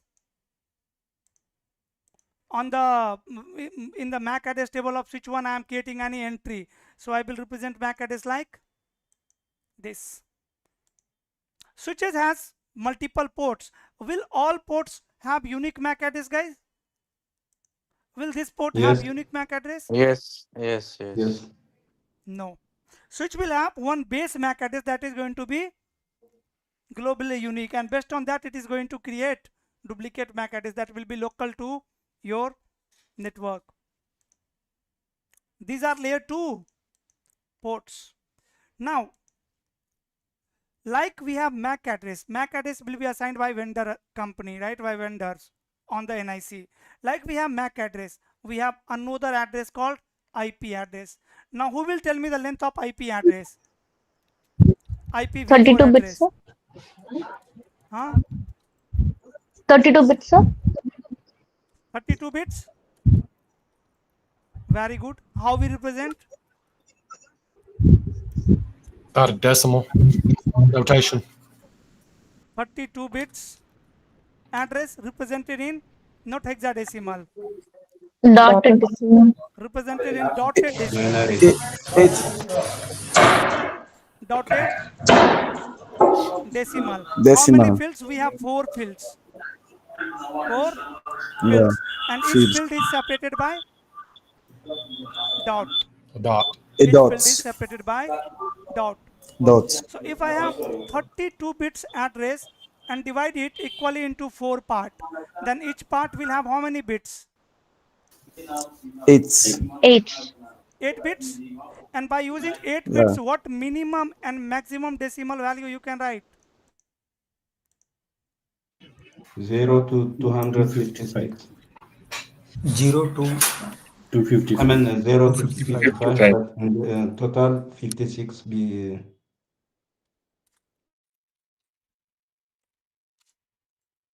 8 bits.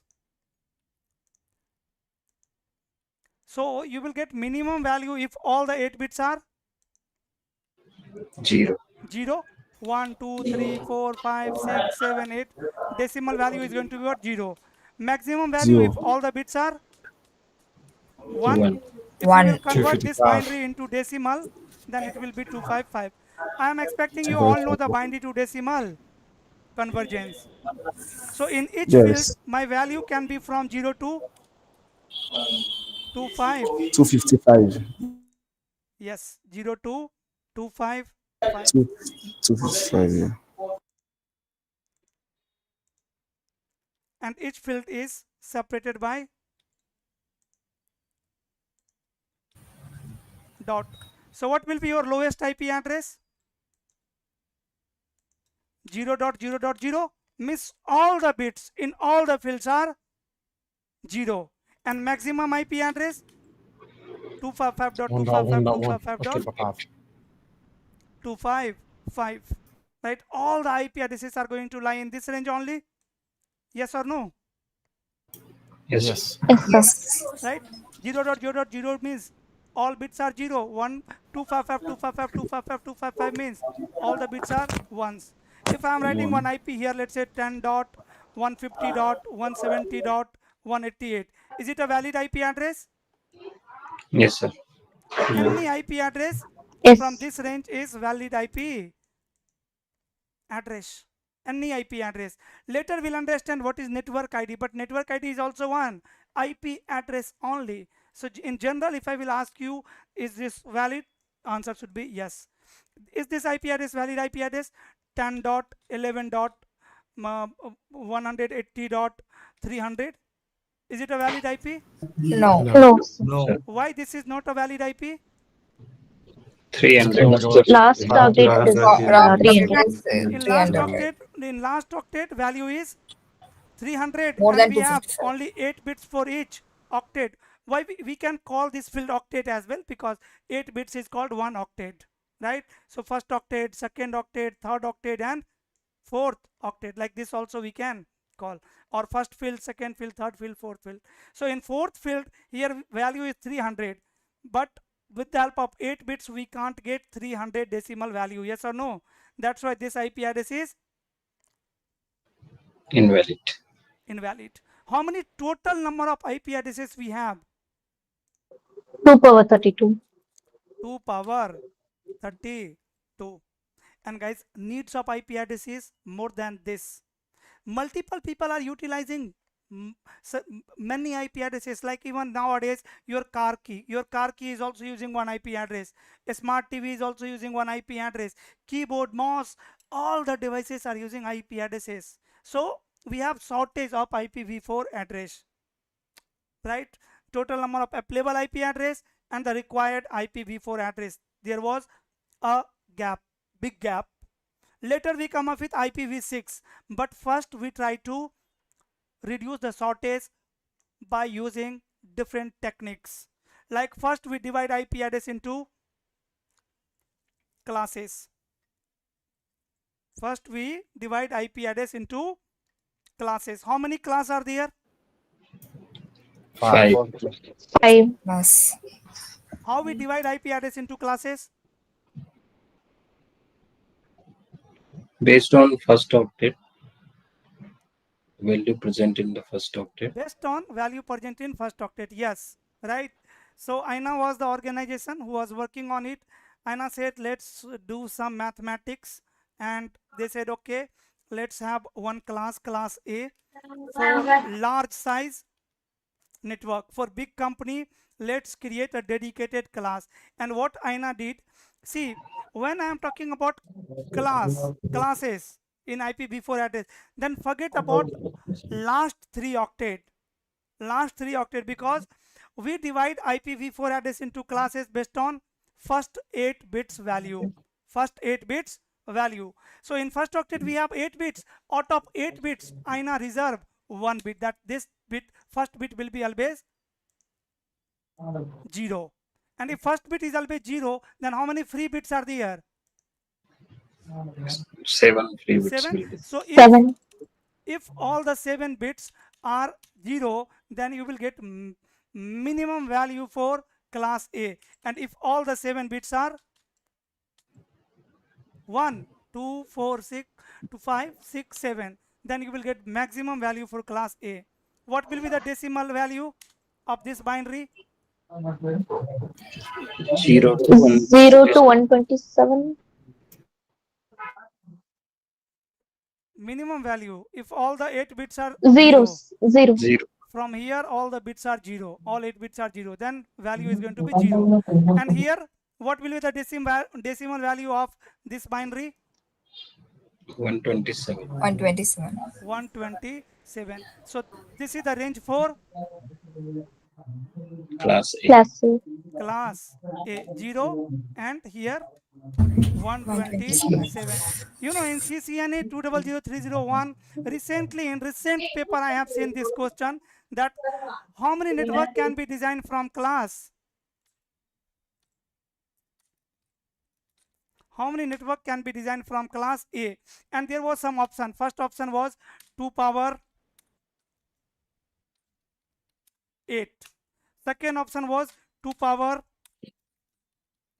6. Third option was 2 power 7. And fourth option was, I think, 2 power any value, let's suppose 5, anything. What will be the correct answer? How many network can be designed from class A? Third one. Most of the people, 2 power 7. most of the people will tick this option, but note that is not correct. Correct answer is this one, 2 power 7. You can design 2 power 7 network. See, in the IP address we have bits. In bits can be 0 or 1. If it is 0, 0 means it is host bit. It will be used for host IP address, and 1 is, it is host bits for now, host bit, and 1 is network bit. Host bit is a part of IP address and network bit is a part of network ID, right? That will be common. Like, see, in a family, let's talk about my family only. So in my family, so many family members are there, like my father, BN Mishra. I am there, Praphul Mishra. My brother is there, Vivek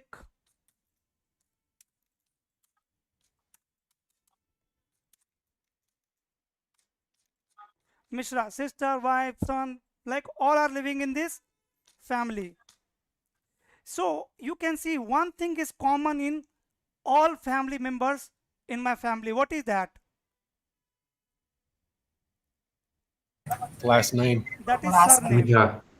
Right? Surname is common, Mishra. So I can represent this family with name Mishra, like Mishra family. Right? If someone is going to send me letter, and let's suppose there is one guard on the building, just they will check, hey, from which family this letter is belongs to. They will not check my name first, right? Because if they will scan name, if they will check name, then they have to scan everyone who is living in the building. But if they will first scan the surname, then they will get to know that, okay, it is for someone in the Mishra family. And when someone will come in the Mishra family to identify someone in the family, they can use name, yes or no? So in the building they can scan my family, and inside the family they can scan name. So this Mishra is like the network ID. Network ID is going to be common in your network. For an example, one router is there. One router is there. This router is connected with switch. This router is connected with one switch. This switch is connected with multiple client machine. So router is going to forward traffic to this all client machine, PC1, PC2, PC3, PC4, PC5, PC100, yes or no?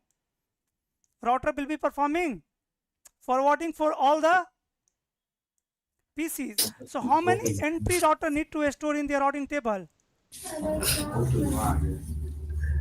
PC1, PC2,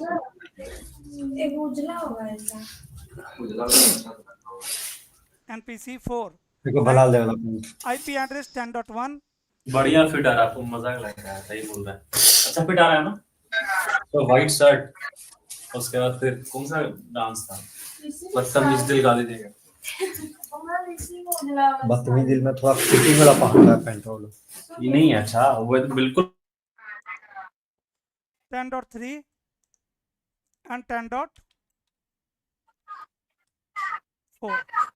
Right?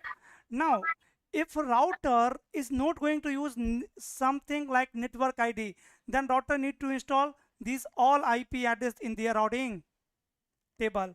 And similar like this, there is one another network as well. Another network.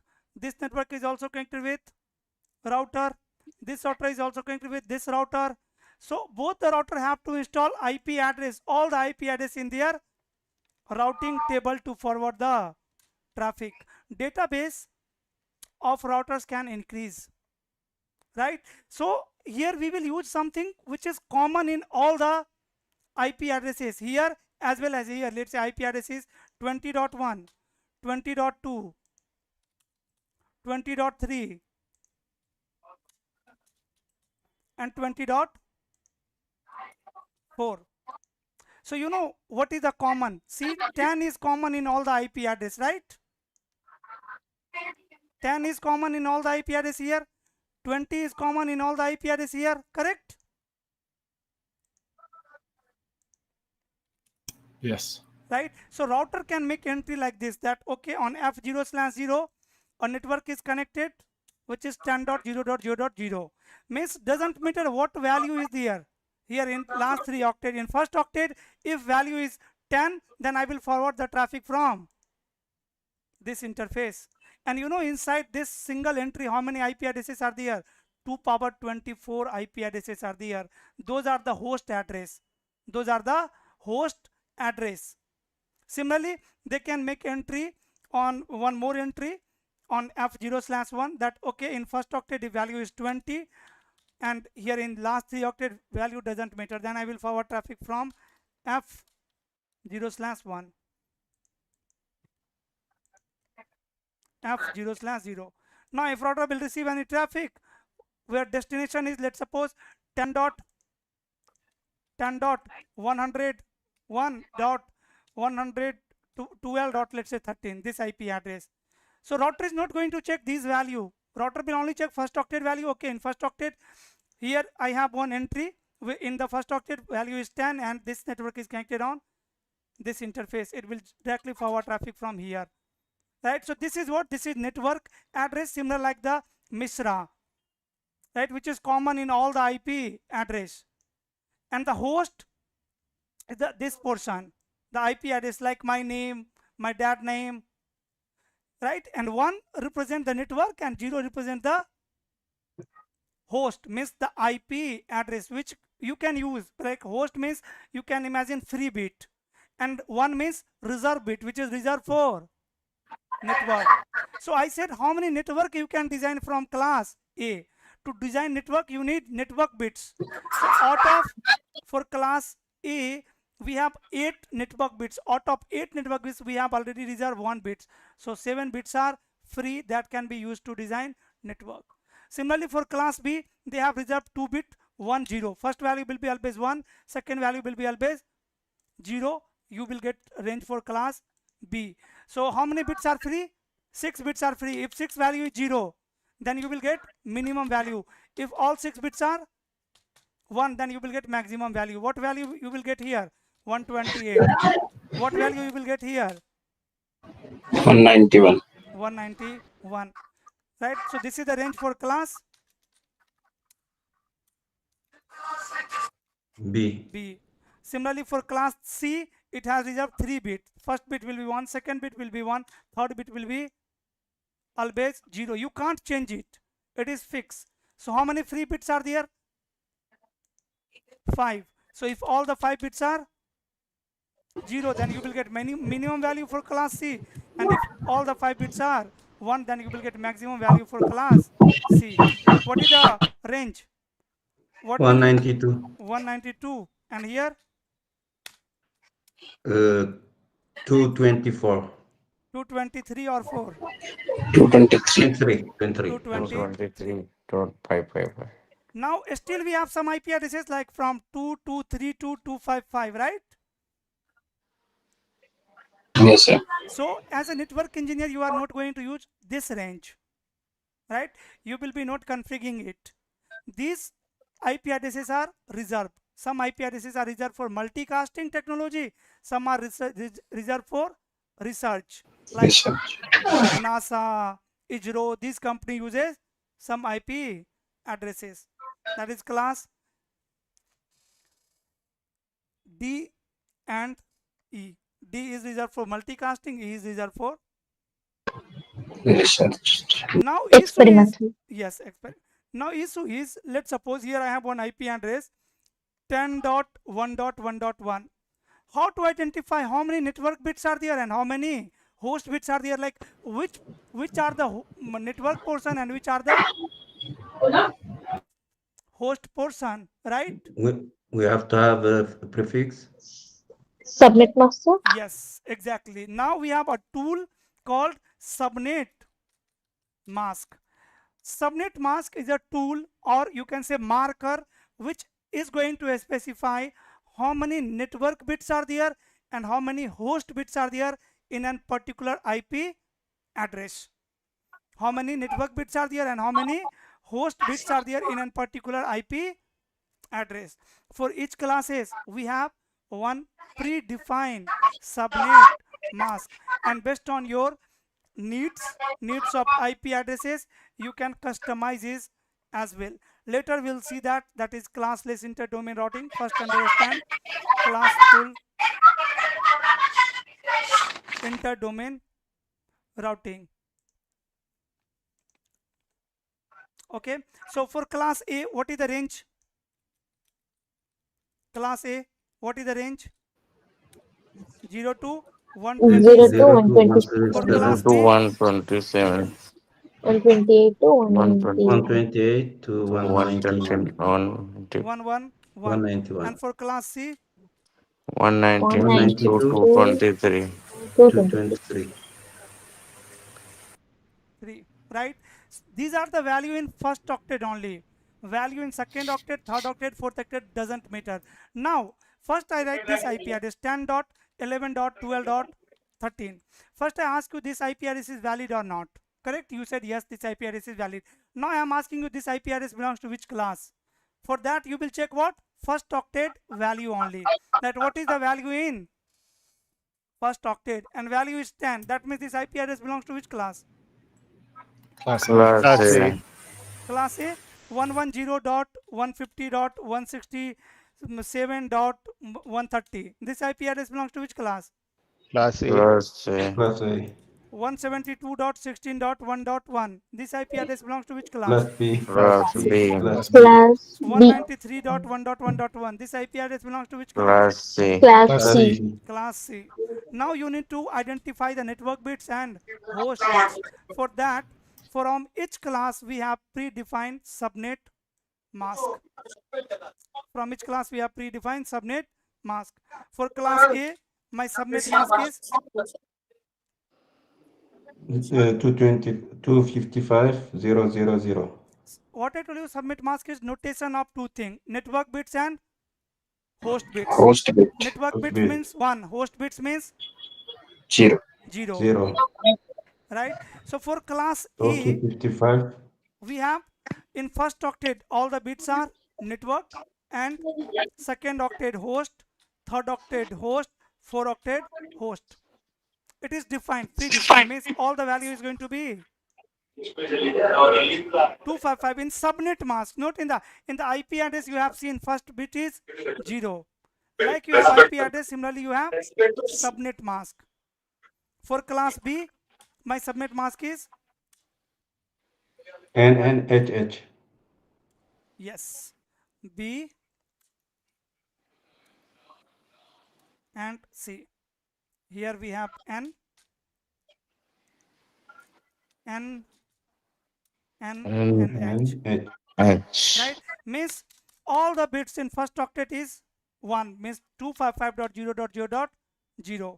For class B, all the bits in first octet is 1, in second octet also 1, in third octet 0, fourth octet 0.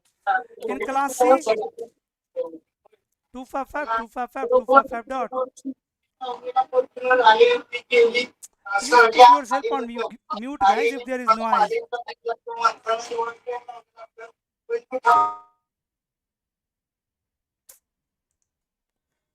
See, if there is noise, you should keep yourself on mute only. If there is no noise, you can keep yourself on unmute as well, no problem. Okay, so these are subnet mask for each class. Now, if I am writing this IP 10.11.12.13, and you know this IP address belongs to which class? Class A. Now you can find the subnet mask as well, 255.0.0.0. Now what will be the IP address? To get network ID, sorry, not IP, network ID, you can just multiply IP address and subnet mask. You will get what? Network ID. 10 dot. Which is the common part in all IP address of my network. At which is the common part? All IP address in my network, like 10.1, 10.2, 10.3, 10.4. These all IP addresses will have some common part that is called network ID. So let's suppose my IP address is 10.1.1.1. Right? And I ask you, tell me network ID. Tell me network ID. So what you will do, first of all, you need subnet mask to find the network ID, correct? Which will tell how many network bits and how many host bits are there. So what is the subnet mask? 255.0.0.0. To find the subnet mask, you have checked this IP address belongs to which class. So as value is 10 in first octet, you got to know that this IP belongs to class A, and for class A, this is my subnet mask. Now, if I will talk about the method, you will convert both IP address and subnet mask into binary and just perform AND operation. So what will be the binary of 10? 1010. Binary of 1? 4, 5, 6, 7, 1. This is the binary of 1. Yes. In third octet also value is same. In fourth octet also value is same. Then binary of subnet mask. Here 1, 1, 1, 1, 2, 4, 6, 7, 8. And then 0, 0, 0. 4, 5, 6, 7, 8, 0.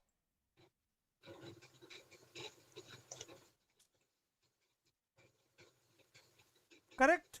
This is binary of subnet mask. Here you will perform AND operation to find the network ID. So in AND operation, 0, 1 is going to be what? 0. 0 only. Only 1, 1 is going to be 1. If input is 0, 1, output will be 0. If input is 1, 0, output will be 0. If input is 0, 0, output will be 0. If input is 1, 1, then only output will be 1. 1. Then only output will. So here I will have 0, then again 0, again 0, again 0, then 1, 1, 1, and 1. It is going to give me 1 and again 0, 1, 0. Yes or no? This will be the result after AND operation in first octet. In second octet, I'm going to multiply by 0. So definitely I will have 0.0.0. 0 only. In third octet, 0, 0. fourth octet, 0. Now you can convert it into decimal. So what will be the decimal value of this IP address? 10. 10. Decimal of this binary? 0.0.0. 10.0.0.0. That means this is what? Network. Network ID, right? IP first IP address is 10.0.0.1 and last IP 1. address is 10.255.255.254. right? So my network is starting from here, it is ending over here. First IP address is called network ID.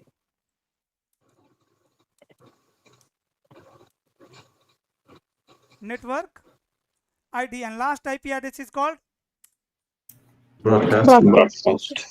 broadcast ID. Means if you want to send some data to everyone in your network, then you will send that on this address.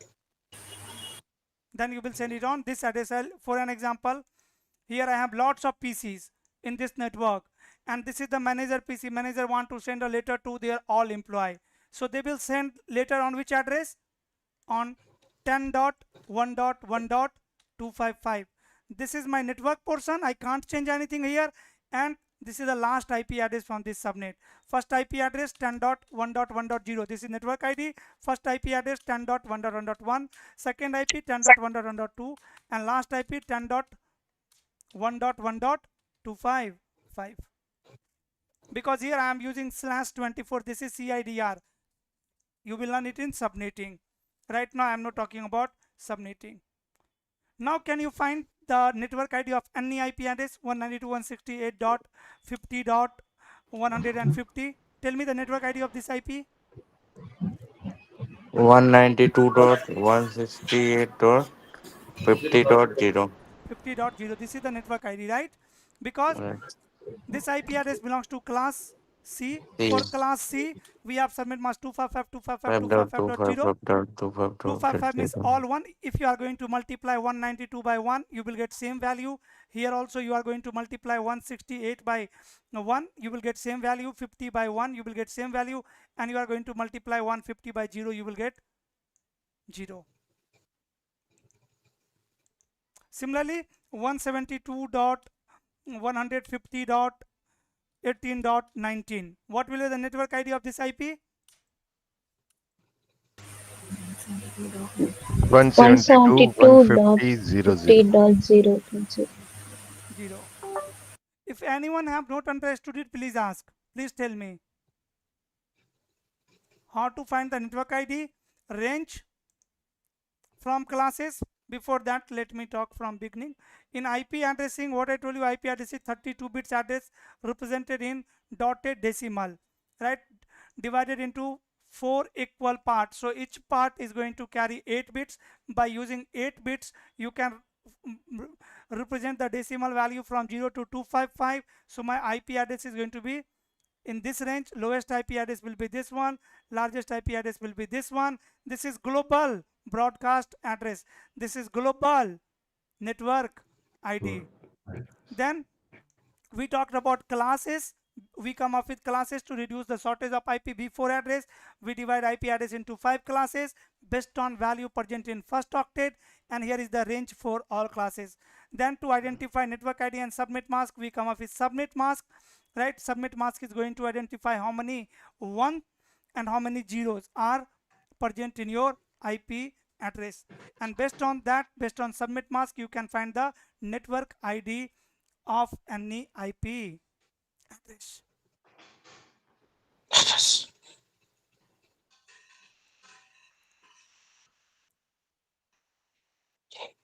No, do that. No, do. Tomorrow we'll finish the IP addressing, then we'll talk about subnetting. After that we'll move to OSI model. That is going to be the last topic of our basic module. Then we will have class on packet flow, and trust me, in the packet flow I am going to use these all things, whatever I have discussed till now. If you want to explain each and every process which is happening behind the scene when I am sending any data from PC1 to PC2, then these all parts are very important.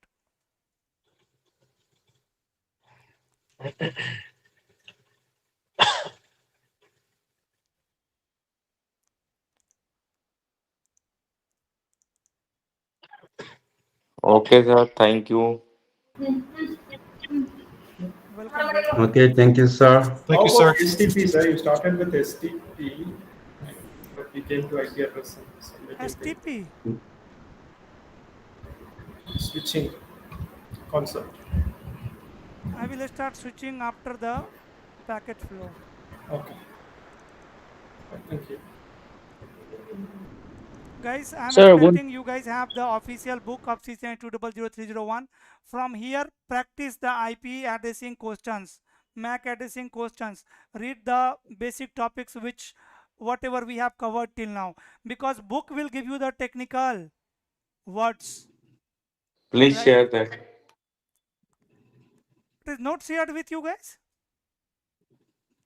I think it is already no, shared on sir. your drive, brother.